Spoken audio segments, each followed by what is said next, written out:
এক্সাৰ্টেড পৰীক্ষাৰ্থীসকল YouTube channel PM coaching চেণ্টাৰলৈ আপোনালোকক আন্তৰিক স্বাগতম জনাইছোঁ আৰু আশা কৰোঁ 31 অক্টোবৰ দিনাখনে আপোনালোকৰ জীৱনলৈ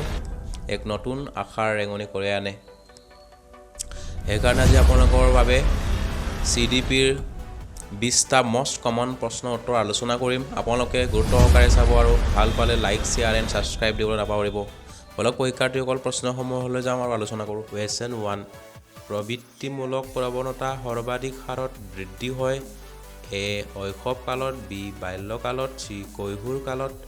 D বয়স সন্ধি কালত ইয়াৰ শুদ্ধ উত্তৰ হ'ব A শৈশৱ কালত শৈশৱ কালৰ এটা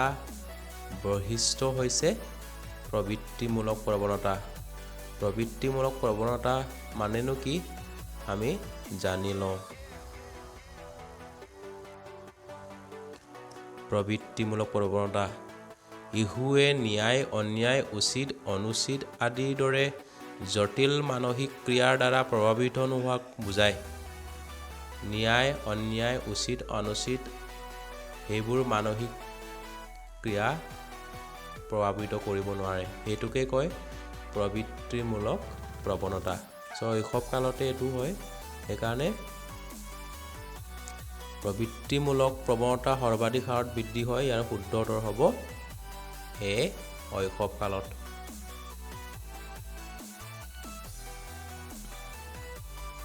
প্ৰশ্ন 2 সত্যটো বাছি উলিওৱা ক শৈশৱকাল আত্মকামিতা খ বাল্যকাল সমকামিতা গ কৈশোৰকাল বিপৰীত লিংগকামিতা ঘ আটাইকেইটা ইয়াৰ শুদ্ধ উত্তৰ হৈছে ঘ আটাইকেইটা যেহেতু শৈশৱ কালত কি হয় আত্মকামিতা হয় আত্মকাম প্ৰৱণতা থাকে খ বাল্যকালত সমকামিতা ল'ৰাই ল'ৰাৰ প্ৰতি ছোৱালীয়ে ছোৱালীৰ প্ৰতি আকৰ্ষণ বুজায় গ কৈশোৰকাল বিপৰীত লিংগকামিতা ল'ৰাই ছোৱালীয়ে ল'ৰাকৰ প্ৰতি আকৰ্ষণ আৰম্ভ হয় এই আটাইবোৰ বৈশিষ্ট্যৰ যিটো জুৰীয়া হৈ আছে সেইকাৰণে শুদ্ধ হৈছে আটাইবোৰ জুৰীয়া সেইকাৰণে ইয়াৰ শুদ্ধ উত্তৰ হ'ব ঘ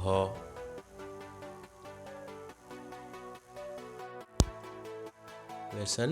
3 তলৰ কোনটো মনোযোগৰ বস্তুনিষ্ঠ কাৰণ নহয় খ আকাৰ খ উজ্জ্বলতা গ প্ৰবৃত্তি ঘ নতুনতা ইয়াৰ শুদ্ধ উত্তৰ হ'ব গ প্ৰবৃত্তি যেহেতু প্ৰবৃত্তি মানে শৈশৱ কালত কেঁচুৱা ল'ৰা এটাই ন্যায় অন্যায় উচিত অনুচিত নুবুজাকৈ যেতিয়া কাম কৰি যাব সেইটো প্ৰবৃত্তি বুলি কয় এইটো মনোযোগৰ বস্তুনিষ্ঠ কাৰণ হ'ব নোৱাৰে তো ইয়াৰ শুদ্ধ উত্তৰ হ'ব গ প্ৰবৃত্তি কুৱেশ্যন 4 শিক্ষাদানৰ কোনটো স্তৰত প্ৰকৃত পাঠদান সম্ভৱ খ পূৰ্ব কাৰ্যকৰী স্তৰত খ কাৰ্যকৰী স্তৰ গ উত্তৰ কাৰ্যকৰী স্তৰত ঘ আটাইকেইটা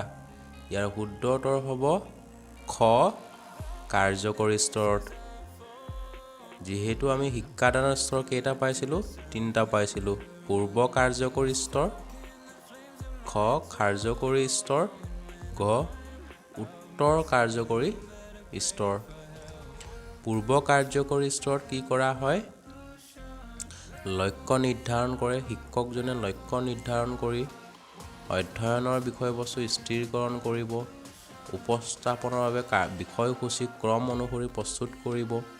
শিক্ষাদানৰ কৌশল সম্পৰ্কে সিদ্ধান্ত ল'ব কৌশলসমূহৰ শ্ৰেণীবদ্ধ বিকাশ সাধন কৰিব শিক্ষণৰ অসম্বন্ধ স্থাপন কেনেকৈ কৰিব এইটো আলোচনা কৰা হয় কিন্তু কাৰ্যকৰী স্তৰত কি কৰা হয়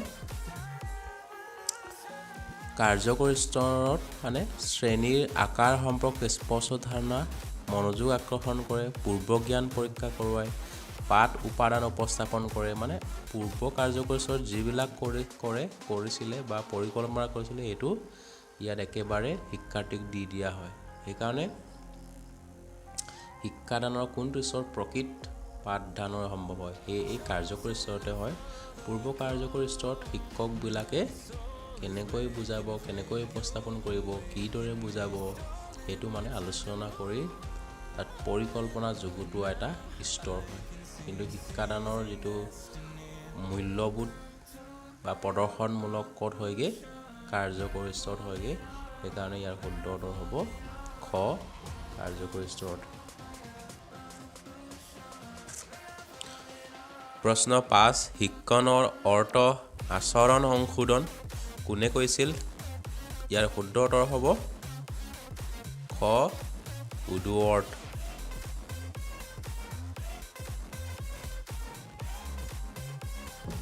প্ৰশ্ন 6 ইহুকেন্দ্ৰিক শিক্ষাৰ বাট কটীয়া আছিল ইয়াৰ শুদ্ধ উত্তৰ হ'ব ঘ ৰুচু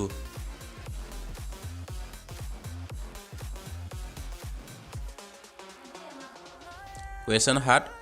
অন্তৰ্ভুক্তিমূলক শিক্ষাৰ সামৰি লয় ক শাৰীৰিকভাৱে সক্ষম শিক্ষাৰ্থীক খ বিশেষভাৱে সক্ষম শিক্ষাৰ্থীক গ অনগ্ৰসৰ শিক্ষাৰ্থীক ঘ আটাইকেইটা ইয়াৰ শুদ্ধ উত্তৰ হ'ব ঘ আটাইকেইটা আমাৰ ভাৰতবৰ্ষত সেইটো পদ্ধতিয়ে চলি আছে একেটা ৰুমতে আটাইবোৰ ছাত্ৰ ছাত্ৰী চাহে বিকলাংগ হওক অনগ্ৰ শিক্ষাৰ্থীয়ে হওক কম বুদ্ধিয়ক শিক্ষাৰ্থীয়ে হওক প্ৰতিভাশালী শিক্ষাৰ্থীয়ে হওক আটাইবোৰ আমি একেলগে একেটা ৰুমতে শিক্ষা প্ৰদান কৰি আহিছে চ' এনেধৰণৰ শিক্ষা পদ্ধতিক অন্তৰ্ভুক্তিমূলক শিক্ষা বুলি কোৱা হয় কুৱেশ্যন 8 গঠনবাদ সম্পৰ্কে ধাৰণা আগবঢ়াইছিল জন ডিউ প্ৰবেল আডামছ জন পিয়াজে ইয়াৰ শুদ্ধ উত্তৰ হ'ব ঘ জন পিয়াজে কুৱেশ্যন 9 ছাত্ৰ ছাত্ৰীৰ মনত অভিৰুচনৰ সৃষ্টিৰ ক্ষেত্ৰত শাস্তিতকৈ পুৰস্কাৰৰ প্ৰভাৱ অধিক বুলি মন্তব্য কৰিছিল ইয়াৰ শুদ্ধ উত্তৰ হ'ব ঘ হাৰ্লকে প্ৰশ্ন 10 শিক্ষণক থাৰ্ড আই মানে তৃতীয় চাক্ষু বুলি কৈছিল কোনে কৈছিল ইয়াৰ শুদ্ধ উত্তৰ হ'ব জন ডিউৱে শিক্ষণক থাৰ্ড আই বুলি বা তৃতীয় চক্ষু বুলি অভিহিত কৰিছিল কুৱেশ্যন 11 মেকডনেল্ডৰ শিক্ষাদানৰ ধাৰণাত সোমাই লোৱা উপাদান হ'ল ইয়াৰ শুদ্ধ উত্তৰ হ'ব গ পাঠ্যক্ৰম আৰু নিৰ্দেশনা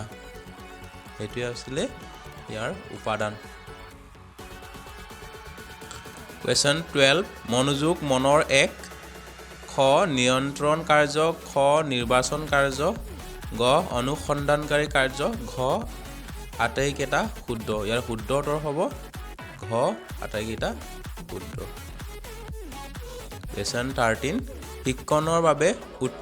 উৎকৃষ্ট পদ্ধতিটো হৈছে ইয়াৰ শুদ্ধ উত্তৰ হ'ব গ প্ৰদৰ্শনমূলক পদ্ধতি কুৱেশ্যন 14 কোনগৰাকী মনোবিদৰ পৰীক্ষাত চিম্পাঞ্জীয়ে শিক্ষা কিনি অন্তৰ্দৃষ্টিৰে লাভ কৰিছিল ইয়াৰ শুদ্ধ উত্তৰ হ'ব গ কহলাৰ কুৱেশ্যন 15 শিক্ষণৰ প্ৰধান নীতিবোৰ হৈছে ওপৰৰ আটাইবোৰ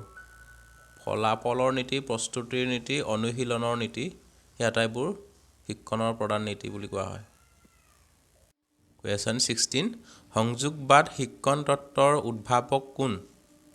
ইয়াৰ শুদ্ধ উত্তৰ হ'ব খ টৰ্ণ্ডাইক কুৱেশ্যন 17